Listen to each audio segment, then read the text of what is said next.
ব্যক্তির প্রাণ নাশ করা এটা বৈধ না অবৈধ? মিথ্যা কথা বলা বৈধ না অবৈধ? তাস কাটা জুয়া খেলা বৈধ না অবৈধ?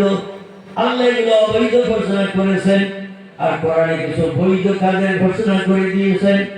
নামাজ এটা হলো বৈধ কাজ না অবৈধ? বৈধ। রমজান মাসে রোজা রাখা বৈধ না অবৈধ? আমার ভাইরা সকাল সন্ধ্যা কোরআন তিলাওয়াত করা বৈধ না অবৈধ? গরিবের দিনের বিপদ মুসিবতের পাশে দাঁড়িয়ে সাহায্য সহযোগিতা করা এই কাজটা ভালো না খারাপ? এটা বৈধ না অবৈধ? এগুলো হলো বৈধ।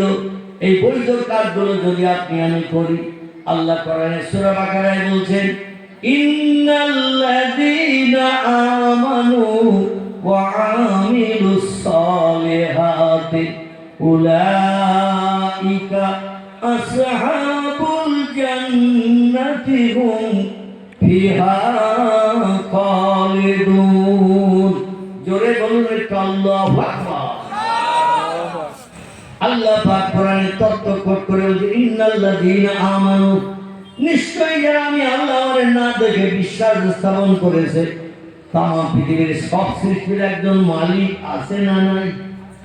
বাঘ, ভাল্লুক, হাতি, সিংহ, গন্ডার, ইঁদুর, কুকুর, বিড়াল, সাপ, বিচ্ছু, ব্যাঙ, মাছি, মশা, পিপীলিকা, কীট পতঙ্গ, জীবজন্তু, ঝোপঝাড়, জঙ্গল, পাহাড়, পর্বত, সাগর, নদী, নালা, যা কিছু আছে সব বানিয়েছেন কে? আচ্ছা, ওই আল্লাহর কে কে দেখেছেন? একটা হাত তুলে দেখান।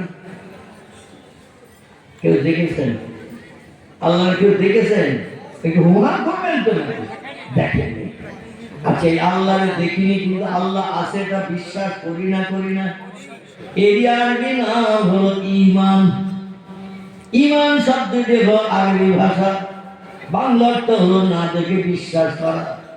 আল্লাহ কোরআনে সূরা বাকারায় তিনটি জিনিসকে বিশ্বাস করতে বলেছেন, যাকে আরবি ভাষায় ঈমান বলা হয়।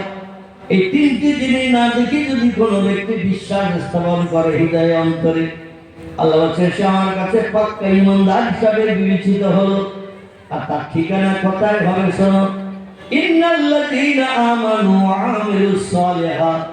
ও বান্দা বান্দীরা, আমার না দেখে বিশ্বাস করলে, আর না দেখে বিশ্বাস করার পর আমার হুকুমকে বাস্তবে রূপদানের জন্য কোরআন ফলো করলে, কোরআন নবী ফলো করলে, ও হাল্লালা হালালাহু, ভালো ভালো কাজগুলো বাস্তব জীবনে রূপদান করলে, জাহান্নামের আগুন থেকে নিষ্কৃতি পাওয়ার জন্য আল্লাহ উলাইকা আসহাবুল জান্নাতি হুম ফিহা খালিদুন।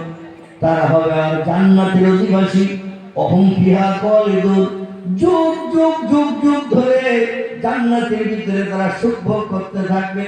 হুর গেলেমানদের নিয়ে, তাদের নিয়ে, হুর গেলেমানদের নিয়ে জান্নাতের ভিতরে সুখ ভোগ করতে থাকবে। হুর গেলেমান কারা? আল্লাহ কোরআনে 27 পারা একটি সূরা কোট করে দিয়েছেন। সূরাটির নাম হলো সূরাতুর রহমান। কি নাম বলে? সূরাতুর রহমান।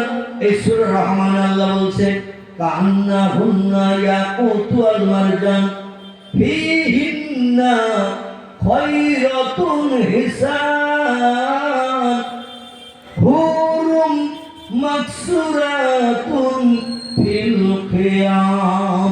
জোরে বলুন একটু আমিন। আমি 41 বছর সাইকারে হাত দিই না। তো অবসর হলাম 1985 সাল থেকে নিয়ে বর্তমান 2026 আমি সাইকারে হাত দিই না 41